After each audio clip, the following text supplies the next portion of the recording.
기도하겠습니다. 사랑의 주님, 새해 첫 아침 이렇게 주님 앞에 나와 예배드리게 하심에 감사드립니다. 오늘도 주의 은혜로 살아가게 하시고 새해 한 해도 오직 주의 은혜로만 살아갈 수 있는 우리 모두가 되게 하여 주시옵소서. 감사드리며 예수님의 이름으로 기도드립니다. 아멘. 찬송가 284장 찬양하겠습니다.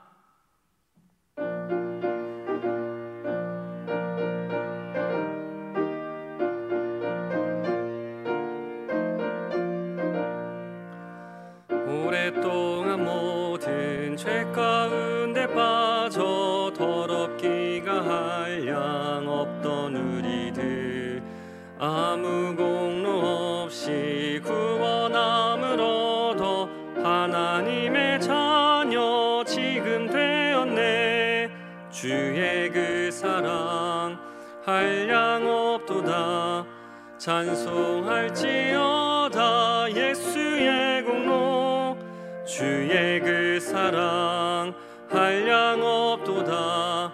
찬송할지어다 예수의 공로. 주의 보혈로서 정결하게 씻겨 죄악에서 떠난 몸이 되었고 세상 근심 구름 간 곳 없어지니 하나님의 빛이 영화롭도다. 주의 그 사랑 한량 없도다. 찬송할지어다 예수의 공로. 주의 그 사랑 한량 없도다. 찬송할지어다 예수의 공로. 죄의 깊은 잠과 뜬 세상의 꿈을 어서 깨어나라 나의 친구여. 은혜 받은 날과 구원 얻을 때가 지금 온 세상에 선포되었네. 주의 그 사랑 한량 없도다. 찬송할지어다 예수의 공로. 주의 그 사랑 한량 없도다. 찬송할지어다 예수의 공로. 오늘 우리에게 주시는 하나님의 말씀은 요한복음 8장 21절에서 30절 말씀입니다. 신약 159쪽, 생명의 삶은 152쪽입니다. 이제 하나님의 말씀을 봉독합니다. 다시 이르시되 내가 가리니 너희가 나를 찾다가 너희 죄 가운데에서 죽겠고 내가 가는 곳에는 너희가 오지 못하리라. 유대인들이 이르되 그가 말하기를 내가 가는 곳에는 너희가 오지 못하리라 하니 그가 자결하려는가. 예수께서 이르시되 너희는 아래에서 났고 나는 위에서 났으며 너희는 이 세상에 속하였고 나는 이 세상에 속하지 아니하였느니라. 그러므로 내가 너희에게 말하기를 너희가 너희 죄 가운데서 죽으리라 하였노라. 너희가 만일 내가 그인 줄 믿지 아니하면 너희 죄 가운데서 죽으리라. 그들이 말하되 내가 누구냐. 예수께서 이르시되 나는 처음부터 너희에게 말하여 온 자니라. 내가 너희에게 대하여 말하고 판단할 것이 많으나 나를 보내신 이가 참되심에 내가 그에게 들은 그것을 세상에 말하노라 하시되 그들은 아버지를 가리켜 말씀하신 줄을 깨닫지 못하더라. 이에 예수께서 이르시되 너희가 인자를 든 후에 내가 그인 줄을 알고 또 내가 스스로 아무것도 하지 아니하고 오직 아버지께서 가르치신 대로 이런 것을 말하는 줄도 알리라. 나를 보내신 이가 나와 함께 하시도다. 나는 항상 그가 기뻐하시는 일을 행함으로 나를 혼자 두지 아니하셨느니라. 이 말씀을 하심에 많은 사람이 믿더라. 이 말씀은 살아계신 하나님의 말씀입니다. 아멘. 오늘도 온라인으로 함께 예배드리시는 모든 성도님들을 주님의 이름으로 환영하고 축복합니다. 설 명절에도 이렇게 새벽 예배에 참여하셔서 함께 말씀을 들으시는 그 모든 열정의 자리에 하나님께서 늘 함께 하시기를 축복합니다. 우리 목회자들에게도 쉬는 날이 있습니다. 목회자들도 평범한 사람이고 다른 사람들과 마찬가지로 쉼이 필요하죠. 가정을 돌봐야 할 의무도 있기 때문에 당연한 일입니다. 근데 저는 최근에 쉬는 날 딱히 어디 갈 만한 곳이 없어서 제일 많이 오는 곳이 바로 교회입니다. 거의 교회에서 산다고 봐도 되죠. 월요일부터 주일까지 계속해서 교회에 있습니다. 쉬는 날에도 이렇게 교회에 와서 있다 보면 책을 볼 수도 있고 커피를 마시기도 하고 여러 가지 시간을 교회에서 보냅니다. 만약에 교회에 와서 시간을 보내는 걸로 천국 순위를 매길 수 있다면 아마도 지금은 제가 제일 앞에 있을 것도 같습니다. 그런데 하나님 나라에서 얼마나 오래 교회에 있느냐는 사실 그렇게 중요한 가치 기준이 아닙니다. 왜냐하면 그렇게 눈에 보이는 기준은 하나님 나라의 기준이 아니라 이 땅의 기준이기 때문입니다. 그래서 우리는 하나님 나라의 백성답게 하나님 나라의 기준으로 세상을 바라볼 수 있어야 합니다. 그러나 우리는 이 땅의 기준으로 세상을 바라보고 판단할 때가 너무나도 많지요. 우리는 눈에 보이는 대로, 귀에 들리는 대로, 우리가 경험한 대로 판단합니다. 그리고 대체로 자신의 판단은 상당히 객관적이다라고 생각을 하지요. 저랑 친한 목사님 중에 저는 극우파라고 놀리는 그런 목사님이 계십니다. 저는 그분을 극우파라고 놀리고 꼴통 보수다라고 우스갯소리를 합니다. 그런데 오히려 그분은 저더러 좌파라고 하시고 본인은 극우파가 아니라 중도라고 그렇게 이야기를 하십니다. 이처럼 우리는 자신이 서 있는 상황과 배경과 가치관에 따라서 판단을 합니다. 이쪽에서 보기에는 한쪽이 극우파 같기도 하고 또 저쪽에서 보기에는 이쪽이 좌파 같기도 하고 각자 자신의 판단 기준에 서서 상대를 판단하기 때문이죠. 그래서 그 판단이라는 것을 객관적으로 할 수 있는 사람은 사실상 아무도 없습니다. 모든 판단은 개인적이고 또 상대적이라는 것이죠.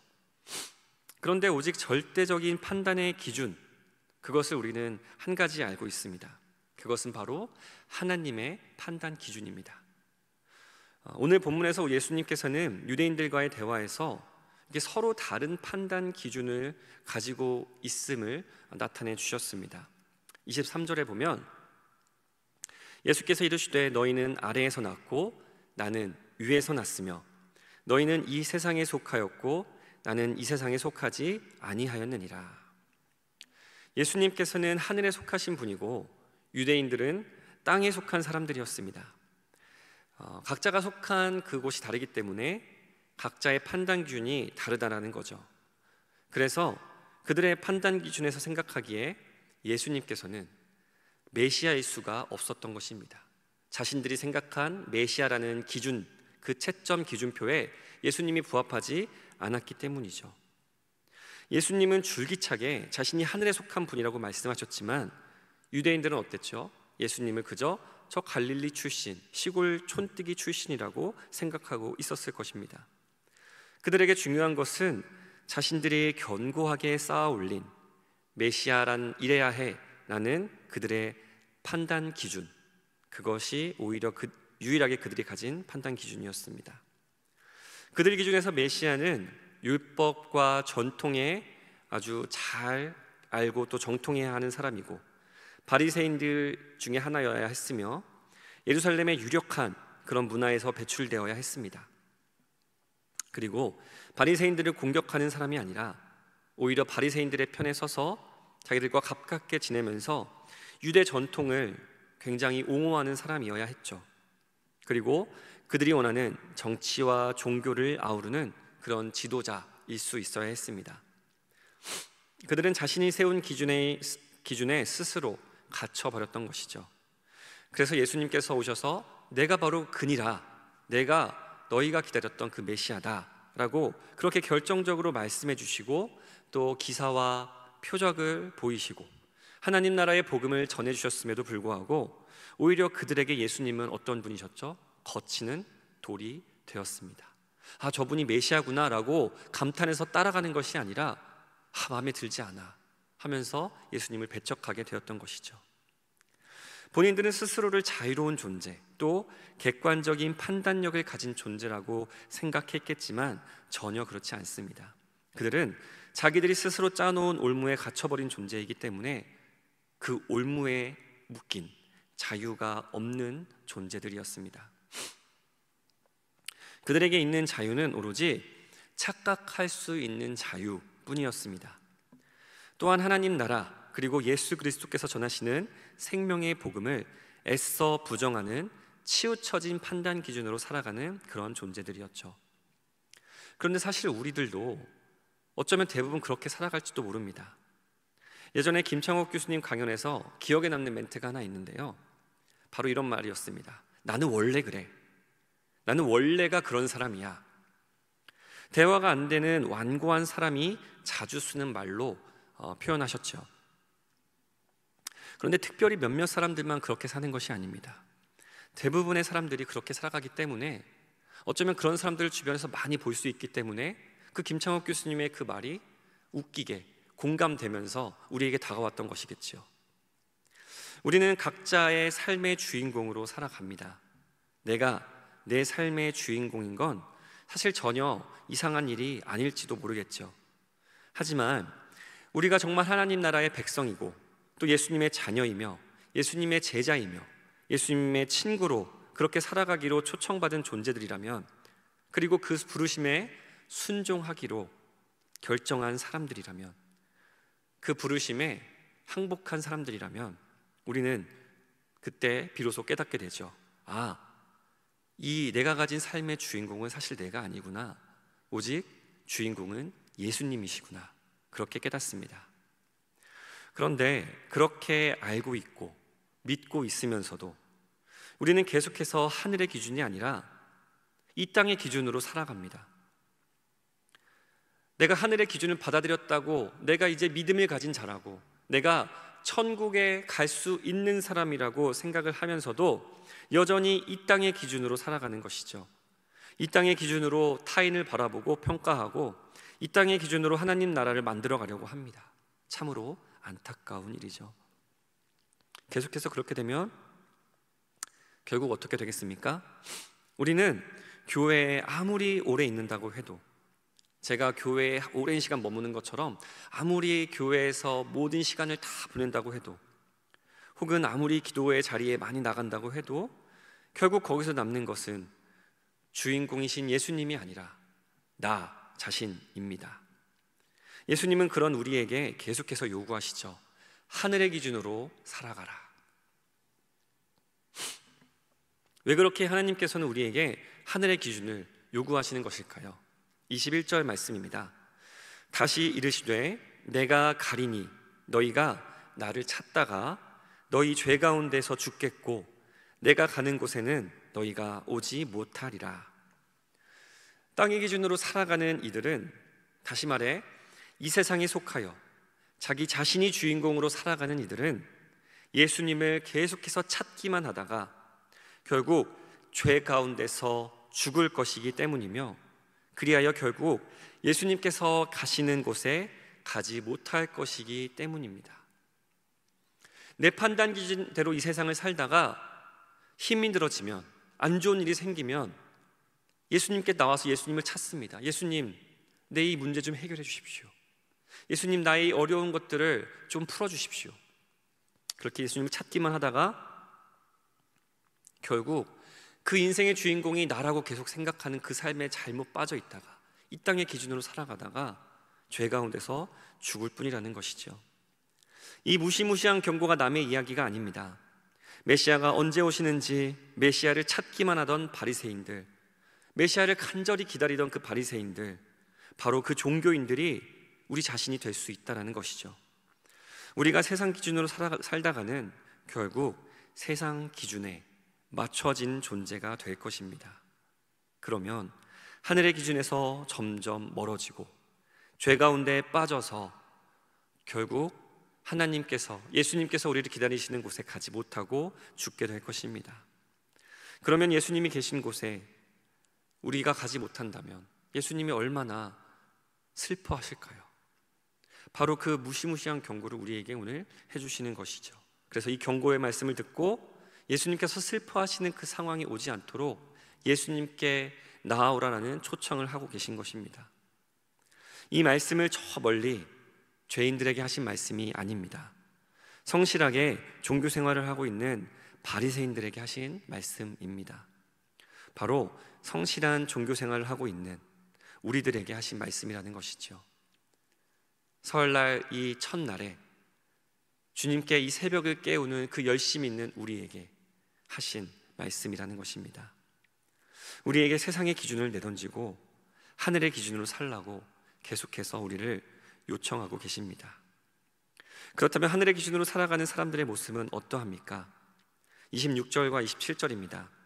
내가 너희에게 대하여 말하고 판단할 것이 많으나 나를 보내신 이가 참되심에 내가 그에게 들은 그것을 세상에 말하노라 하시되 그들은 아버지를 가리켜 말씀하신 줄을 깨닫지 못하더라.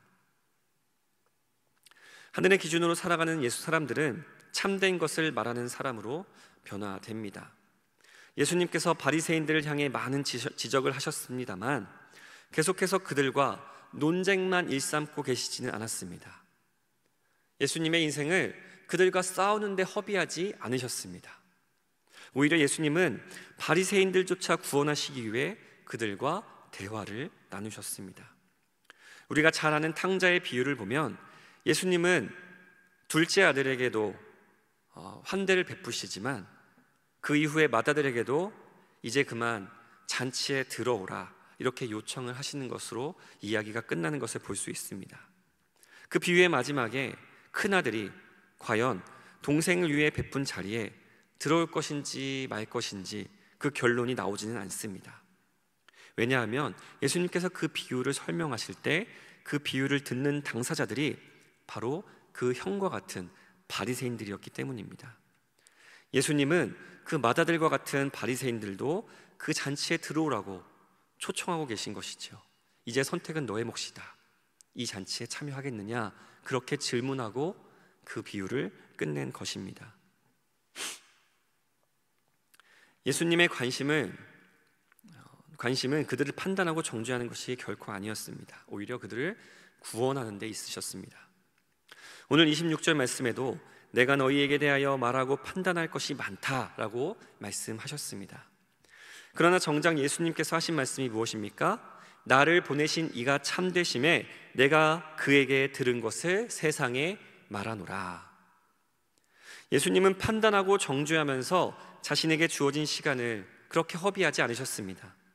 하나님께서 알려주신 하나님 나라의 복음을 전하는데 더욱 집중하셨습니다. 결국 하나님의 기준, 하늘의 기준으로 살아가는 사람들은 아무리 세상에 대해 그리고 내 이웃에 대해서 옆 사람에 대해서 판단할 것이 너무나도 많고 쓴소리할 것이 너무나도 많겠지만 그런데 힘쓰고 마음쓰고 고생하느라 인생을 허비하지 않는다는 것입니다. 오히려 더욱 그러함을 볼수록 복음에 집중하면서 참된 것을 세상에 전하느라 복음을 전하느라 더욱 열심으로 살아가는 사람들이겠지요. 왜 그렇습니까? 우리 중 그 누구도 주님 앞에서 자신의 의로움을 내세울 수 있는 사람이 없기 때문입니다. 판단하는 사람은 스스로 의로운 자리에 계속 앉으려는 사람입니다. 그러나 예수님조차 판단하는 자리에 앉기보다는 사람들을 구원하는 자리에 앉기를 좋아하셨습니다. 예수님의 관심이 심판보다 구원에 있었다라는 것이죠. 지금도 예수님은 우리를 어떻게 하면 심판할까, 정죄할까, 잘못된 것을 지적할까 그런 것만 기억하기에 바쁘시지 않습니다. 우리가 죄를 회개하길 원하시고 그리고 회개하면 그 모든 죄를 용서하시고 어떻게 우리를 구원의 길로 인도하실까 그것에 더욱 큰 관심을 가지고 계신 것이지요. 예수님의 길을 따르는 우리도 그래서 누군가를 심판하기보다는 구원하기에 더욱 큰 관심을 가져야 합니다. 심판에 관심이 많은 사람은 이 땅의 기준으로 살기를 기뻐하는 사람들이고 구원에 관심이 많은 사람은 하늘의 기준으로 사는 사람들입니다. 오늘은 설 명절입니다. 가족들끼리 만나면 어떤 대화를 많이 하십니까? 혹시 가정에 믿지 않는 사람들이 있거나 정말 용서하기 힘든 가족들이 있는 경우가 있습니까? 우리는 때로는 가족들에게 더욱 냉철하고 냉정할 때가, 가혹할 때가 많이 있습니다. 그런 가족들을 더욱 따뜻하고 상냥하게 그리고 그들을 판단하기보다는 그들을 구원하기 위해서 더욱 용서하고 사랑하는 데 관심을 주실 수 있기를 바랍니다. 우리 모두가 하늘의 기준, 또 이 땅의 기준에 다들 익숙한 사람, 그 모든 것에 다 익숙한 사람들입니다. 그러나 우리는 이 두 기준을 때로는 나의 이익을 위해서 사용하거나 한 것을 치워놓거나 때로는 이것을 따랐다가 때로는 저것을 따랐다가 이렇게 할 때가 있습니다. 하지만 이제는 이 두 기준을 잘 알고 있는 우리가 과감히 하늘의 기준으로 살아가고 하늘의 기준만이 항상 나의 기준이 되는, 그래서 내가 사람을 살리고 구원하는 일에 앞장서는, 복음을 전하는 일에 앞장서는 하나님의 일꾼 되시는 한 해가 되었으면 좋겠습니다. 비난의 말과 감정적인 말보다는 참된 말과 복음을 전하는 말로 하나님을 기쁘시게 하는 우리 모든 하늘의 시민으로 살아가시는 우리 안산제일교회 모든 성도 여러분 되시기를 간절히 축원합니다. 기도하겠습니다. 하나님, 이 새 아침에 말씀을 통해 우리를 만나 주셔서 감사드립니다. 우리가 이 땅의 기준이 아니라 하늘의 기준으로 살아가게 하시고 이로써 오직 참된 말을 하는 그리스도의 일꾼 되게 하여 주옵소서. 사랑하는 허요한 목사님을 강건케 하사 능력의 종으로 사용하여 주시옵소서. 그리하여 안산제일교회가 든든히 세워져가는 귀한 교회 되게 하여 주시옵소서. 설 명절입니다. 온 가족이 서로 사랑 안에 아름다운 시간을 보내게 하시고 복음이 전해지지 않는 가정들이 있다면 선한 영향력을 우리가 끼칠 수 있도록 주님께서 은혜 내려 주시옵소서. 오늘도 주님께 거룩하게 구별하여 드린 봉헌이 있습니다. 들은 이들이 온전히 기쁜 마음으로 드리게 하여 주시고 그들의 간절한 기도의 소망을 주님께서 말씀으로 응답하여 주시옵소서. 이 모든 말씀 예수님의 이름으로 기도드립니다. 아멘. 하늘에 계신 우리 아버지, 아버지의 이름을 거룩하게 하시며 아버지의 나라가 오게 하시며 아버지의 뜻이 하늘에서와 같이 땅에서도 이루어지게 하소서. 오늘 우리에게 일용할 양식을 주시고 우리가 우리에게 잘못한 사람을 용서하여 준 것 같이 우리 죄를 용서하여 주시고 우리를 시험에 빠지지 않게 하시고 악에서 구하소서. 나라와 권능과 영광이 영원히 아버지의 것입니다. 아멘. 이 시간 기도하실 때 나라와 민족, 또 교회와 가정, 또 오늘 말씀을 놓고 계속해서 기도의 자리로 나아가겠습니다.